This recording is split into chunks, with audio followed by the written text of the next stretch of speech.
नारायण समारंभा व्यास शंकर मध्यमा अस्मदाचार्य पर्यंता वंदे गुरु परंपरा।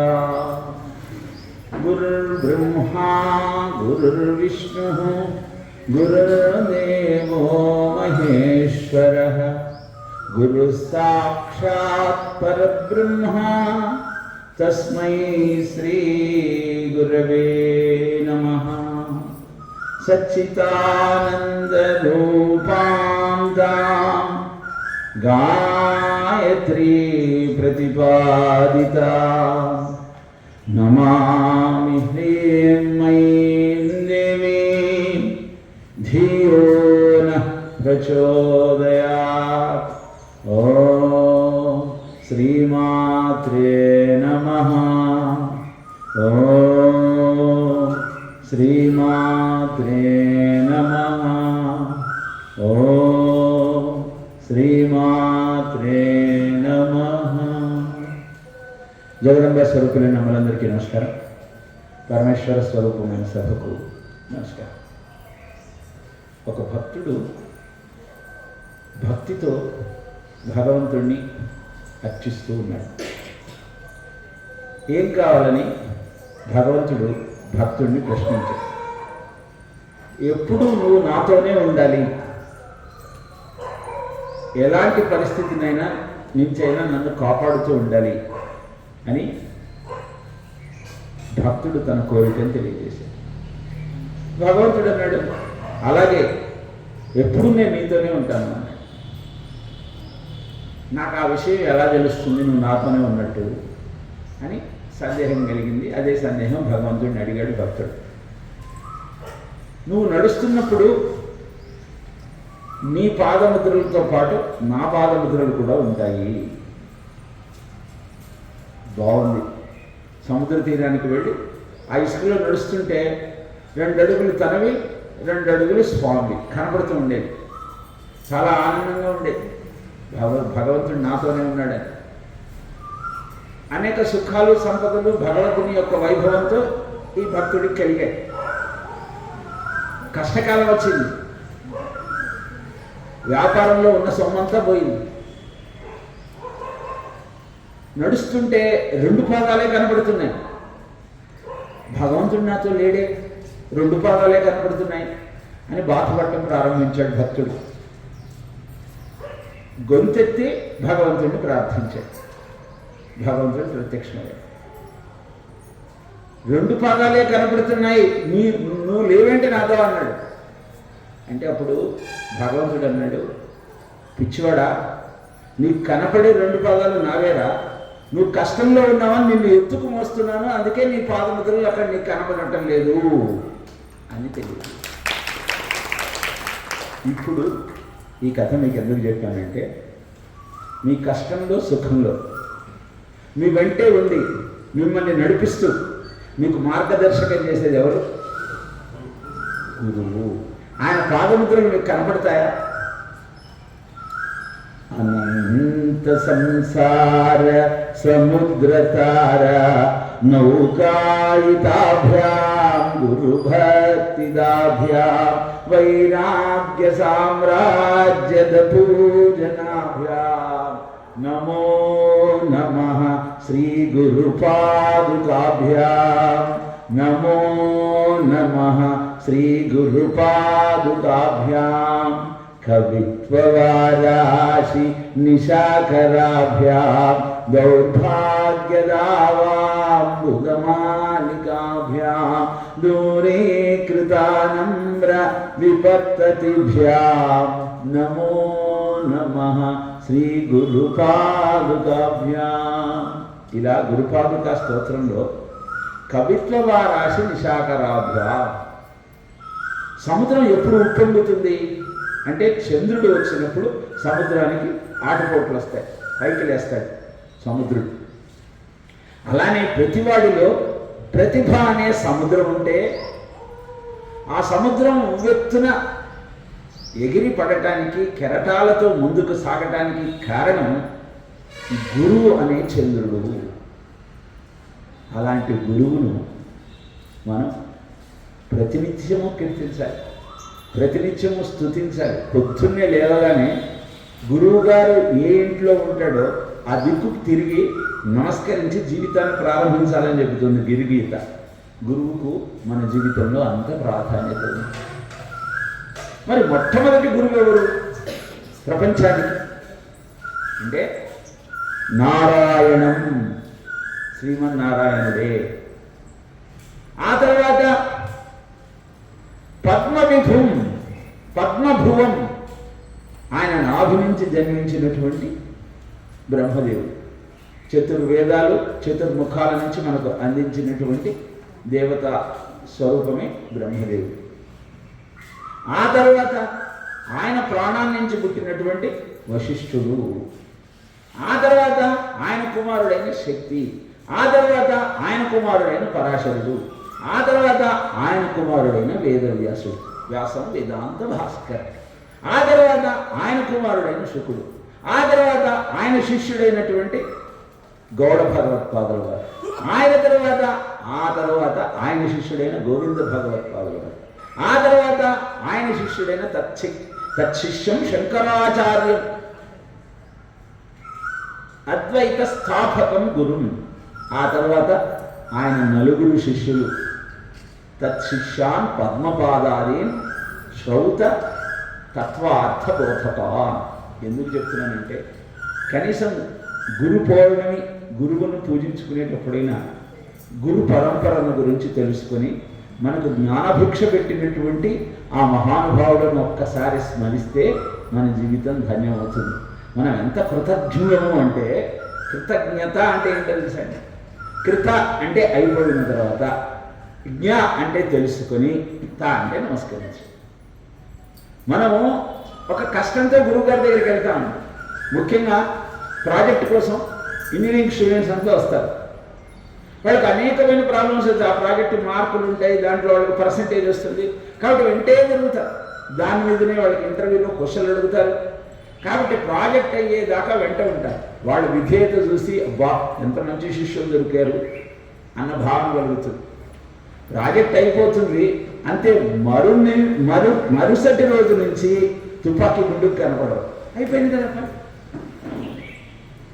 Student community is most thankless community in the world అని ఆంగ్లంలో ఒక సామెత. మీరంతా శిష్యులేనా? అలాంటి శిష్యులేనా? కృతజ్ఞత అంటే అయిపోయిన తరువాత నాకు ఈ ఉపకారం చేసినటువంటి మీకు నమస్కారం అని భగవంతుడిని కానీ దేవాన్ భావయతానేనా తే దేవా భావయంతవ పరస్పరం భావయంత శ్రేయస్పరమవాప్సంత అని చెప్తుంది భగవద్గీత. మీరు దేవతలను ప్రసన్నం చేసుకోవాలి అంటే వాళ్ళ గురించి యజ్ఞం చేసి వాళ్ళని పూజించి వాళ్ళని నమస్కరించాలి. మీ కోరిక నెరవేరుతుంది. నెరవేరిన తర్వాత ఏం చేయాలంటే మళ్ళీ పూజించాలి. ఇలా గురువును అనునిత్యము ఆశ్రయించి ముందుకు నడవటమే భారతీయుని యొక్క పరంపర.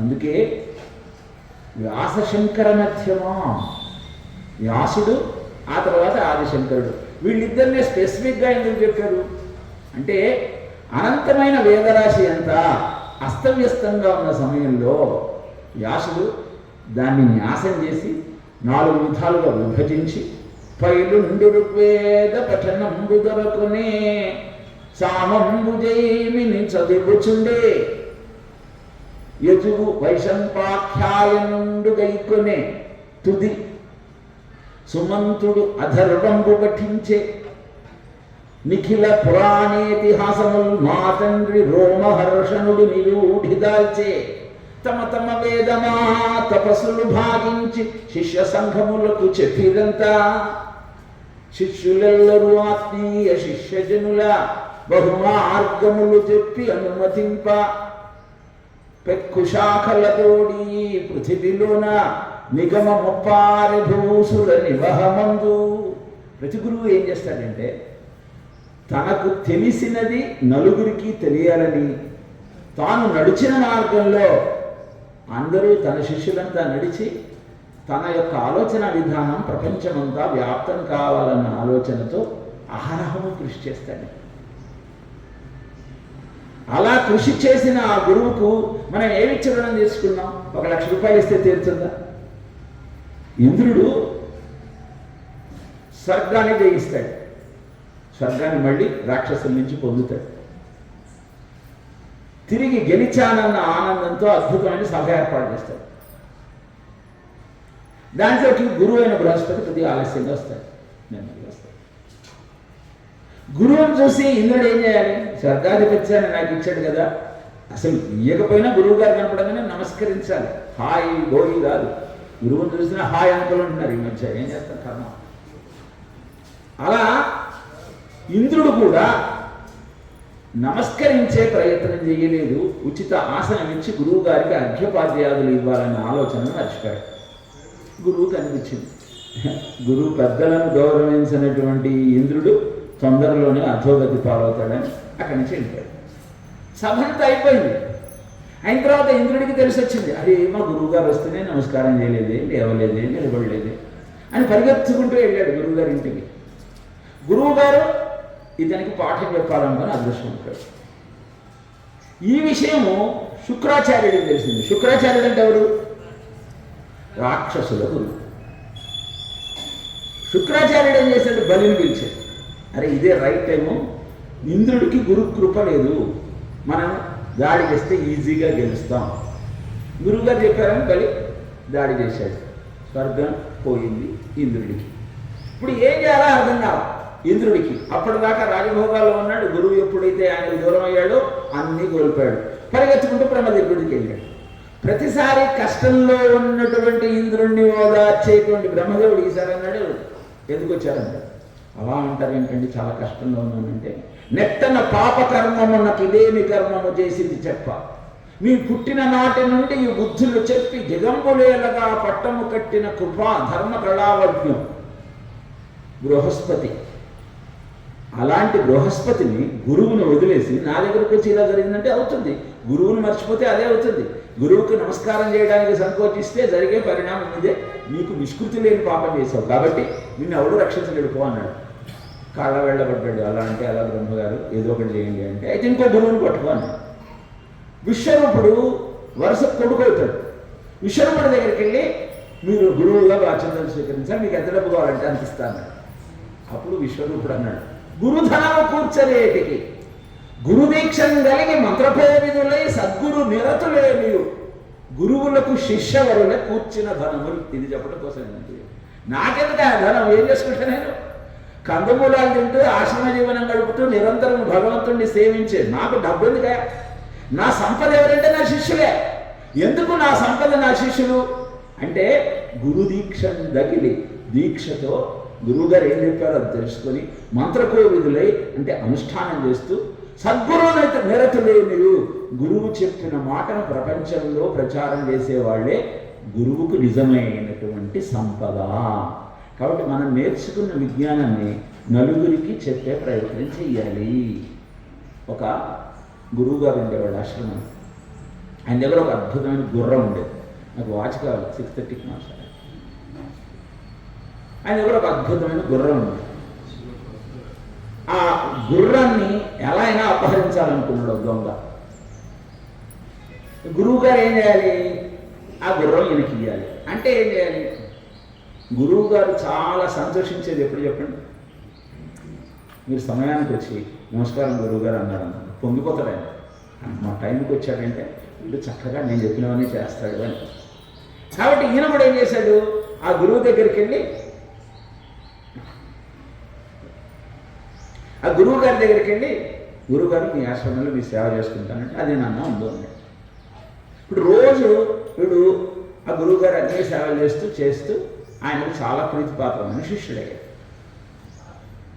ఒకరోజు గురువుగారిని అడిగాడు, గురువుగారు ఈ గుర్రం మీద ఒకసారి ఎక్కుతానండి అన్నాడు. దాన్నే భాగ్యాన్ని ఎక్కువ. గుర్రం ఎక్కి ఇక దాన్ని వేగంగా నడుపుకుంటూ తీసుకెళ్ళిపోదామని ఇంతకాలం గురువుగారి దగ్గర ఉన్నా కదా, నా అసలు ఇదేంటో చెబుదామని ఆ గురువుతో, గురువుగారు నిజంగా మీ శిష్యరికం చేద్దామని రాలేదు, ఈ గుర్రాన్ని ఎత్తుకుపోదామని వచ్చాను, ఈ గుర్రాన్ని నేను తీసుకెళ్ళిపోతున్నా అన్నాడు. ఒక్క మాట నాన్న అన్నాడు గురువుగారు. ఏంటండి అని. ఈ గుర్రం నువ్వు ఎత్తుకుపోయానని ఎవరికి చెప్పకు, నేనే నీకు ఇచ్చానని చెప్పు. వీడికి ఆశ్చర్యం కలిగింది. అరే ఎవడైనా పోయిందనగానే గో లవలవ మొత్తుకొని అందరికీ చెప్తాడు, నేను చెప్పొద్దంటాడేమిటి అంటే, ఏం లేదు నాన్న, ఇప్పుడు నువ్వు ఎత్తుకుపోయావని తెలిస్తే ఇంకో గురువు ఎవరు ఏ శిష్యుడిని దగ్గరికి రానేడు, గురువులకు శిష్యుల మీద నమ్మకమే పోతుంది. కనుక నేను ఇచ్చానని చెప్పావనుకో, శుశ్రూష చేస్తే గురువు గారు గుర్రమైన ఇచ్చేస్తాడని చెప్పి చాలా సంతోషించి గురువు మీద నమ్మకం పెరుగుతుంది, అందుకే అలా చెప్పాను అన్నాడు. అది గురువు యొక్క తత్వం. అదే దధీచి చేసేది. విశ్వరూపుడు చక్కగా నారాయణ కవచం చెప్పాడండి ఇంద్రుడికి. నారాయణ కవచ ప్రభావంతో ఇంద్రుడు తిరిగి స్వర్గాధిపతి అయ్యాడు. కానీ ప్రతిరోజు ఈ విశ్వరూపుడు ఏం చేసేవాడు, ఇంద్రాయ స్వాహ ఇదం నమమా అని ఇంద్రుడికి హవిస్సు ఇచ్చినట్టే హిరణ్యకశపాయ స్వాహ ఇదం నమమా అని హిరణ్యకశపుడు కూడా ఇచ్చేవాడు. ఎందుకంటే వాళ్ళకి ఈయనకు బంధుత్వం ఉంది. ఇది చూశాడు ఇంద్రుడు, బాగా కోపం వచ్చింది. ఏమిటి, నా శత్రువైనటువంటి రాక్షసులు కూడా మీరు హవిస్సిస్తారా అని చెప్పి గురువుని కూడా చూడకుండా తిరిగి స్వర్గాధిపత్యాన్ని తనకు అందించాడని కూడా ఆలోచించకుండా ఖడ్గంతో ఆయన 3 శిరస్సులు ఖండించాడు. అంటే గురువు ఎంత కష్టపడి ఎన్ని సేవలు చేసినా గురువు గారికి అవసరమైనప్పుడు దగ్గరకు వచ్చేవాళ్ళు లేకపోగా గురువును విమర్శించి ఆయన తలను ఖండించటం అంటే ఆయన లక్ష్యానికే ఎసరు పెట్టే శిష్యుల సంఖ్య నానాటికి లోకంలో పెరుగుతోంది. కారణం ఏమిటి అంటే కృతజ్ఞత అనే పదాన్ని మనం మర్చిపోతున్నాం. విరాటుడు ధర్మరాజును అడుగుతాడు విరాట పర్వంలో, భారతంలో, ప్రపంచంలో అన్నిటికంటే పెద్ద పాపం ఏది అని అంటే సమాధానంగా ధర్మరాజు చెప్తాడు, చేసిన మేలు మరిచిపోవడం కంటే పెద్ద పాపం ప్రపంచంలో మరొకటి లేదు. మనం తల్లిదండ్రులను అంతే చేస్తున్నాం. మాతృదేవోభవ, పితృదేవోభవ, ఆచార్య దేవోభవ అని వాళ్ళని ముగ్గురిని గౌరవిస్తూ శాస్త్రం ఒక మాట చెప్పింది. గురువు అనే శబ్దానికి తండ్రి అనే అర్థం కూడా ఉంది. తండ్రిలాగా నిన్ను కనిపెట్టుకుని ముందుకు నడిపించేవాడే గురువు. కనుక నిరంతరము ఆయనకు నమస్కారం చేస్తూ ఆయన చూపించిన మార్గంలో ముందుకు నడవాలి. అందుకే ఇందాక నేను అన్నీ చెప్తూ నారాయణుడు కొడుకు బ్రహ్మదేవుడు, బ్రహ్మదేవుడు కొడుకు వశిష్ఠుడు, వశిష్ఠుడు కొడుకు శక్తి, శక్తి కొడుకు పరాశరుడు, పరాశరుడు కొడుకు వేదవ్యాసుడు, వేదవ్యాసుడు కొడుకు శుకుడు, ఇలా ప్రతి వాళ్ళు తండ్రి తండ్రి తండ్రి. ఇదంతా ఎందుకు చెప్పారు అంటే ప్రతి తండ్రి గురువే. మీరు వచ్చారు గురు పూజకి, మీ పిల్లల్ని తీసుకొచ్చారా, మీ పిల్లలకు అద్భుతమైన ఈ విజ్ఞానాన్ని నేర్పిస్తున్నారా, అప్పుడే మీరు నిజమైన గురువులు. తల్లి అయినా అంతే, తండ్రి అయినా అంతే. కాబట్టి ఈ పరంపర కొనసాగాలి అంటే మనం ఏం చేయాలి, గురువు మనకిచ్చిన విజ్ఞానాన్ని ప్రపంచానికి చాటి చెప్పే ప్రయత్నం చేయాలి. ఇలా విశ్వరూపుడు యొక్క 3 శిరస్సులు ఖండించిన ఇంద్రుడు మళ్ళీ పదవి భ్రష్టుడయ్యాడు. ఇప్పుడు ఏం చేయాలో అర్థం కాదు. ఎందుకు అంటే విశ్వరూపుడి తండ్రి అయిన త్వష్ట ప్రజాపతి తపశ్శక్తితో వృత్రాసురుని సృష్టించాడు. వాడు మహాబలశాలి. వాడు ఎంత పెద్దగా ఉంటాడంటే రామాయణంలో అందరికంటే పెద్ద అవతారం ఉన్న కుంభకర్ణుడు ఆ వృత్రాసురుడు యొక్క కాలి బొట్టన వేలంత ఉంటాడట. అంటే వృత్రాసురుడు ఆకారం ఎంతో చూడండి, నోరు అలా తెరిస్తే ఇంద్రుడినే మింగేస్తాడు. ఇంద్రుడినే మింగేసిన వాడు ఇంద్రుడు బయటికి రావడం కోసం బ్రహ్మదేవుడు ఆవులింతను సృష్టిస్తాడు, జృంభిగా. అందుకే ఆవులింతను జృంభిగా అంటారు. అలా ఆవులించినప్పుడు మళ్ళీ బయటకు వచ్చాడు ఇంద్రుడు. ఇంత అవస్థపడతాడు వృత్రాసురుడితో ఇంద్రుడు, ఏం చేయాలో అర్థం కాదు. అప్పుడు బ్రహ్మదేవుడు చెప్తాడు, ఏ తపశ్శక్తి సంపన్నుడు వెన్నెముకైనా తీసుకొస్తే దాంతో ఆయుధం చేస్తే వీడు చేస్తాడు, లేకపోతే చావడు అని. ఇప్పుడు మళ్ళీ ఇంద్రుడు ఏం చేశాడు, దధీచి దగ్గరికి వెళ్ళి దధీచిని ఏమడిగాడు అంటే నీ వెన్నెముక కావాలి అన్నాడు. ఏదో ఒక కప్ కాఫీ ఇమ్మన్నట్టు. వెన్నెముక ఇవ్వటం అంటే ఏమిటి, ప్రాణం పోవటం. అప్పుడు దధీచి అంటాడు, అర్ధంబు వేరెడి అర్థి గలడు కానీ అంగంబు వేరెడి అర్థి గలడి. ఎవడైనా వచ్చి డబ్బులు అడుగుతాడు కానీ ప్రాణం ఏమని వాడు అడుగుతాడా.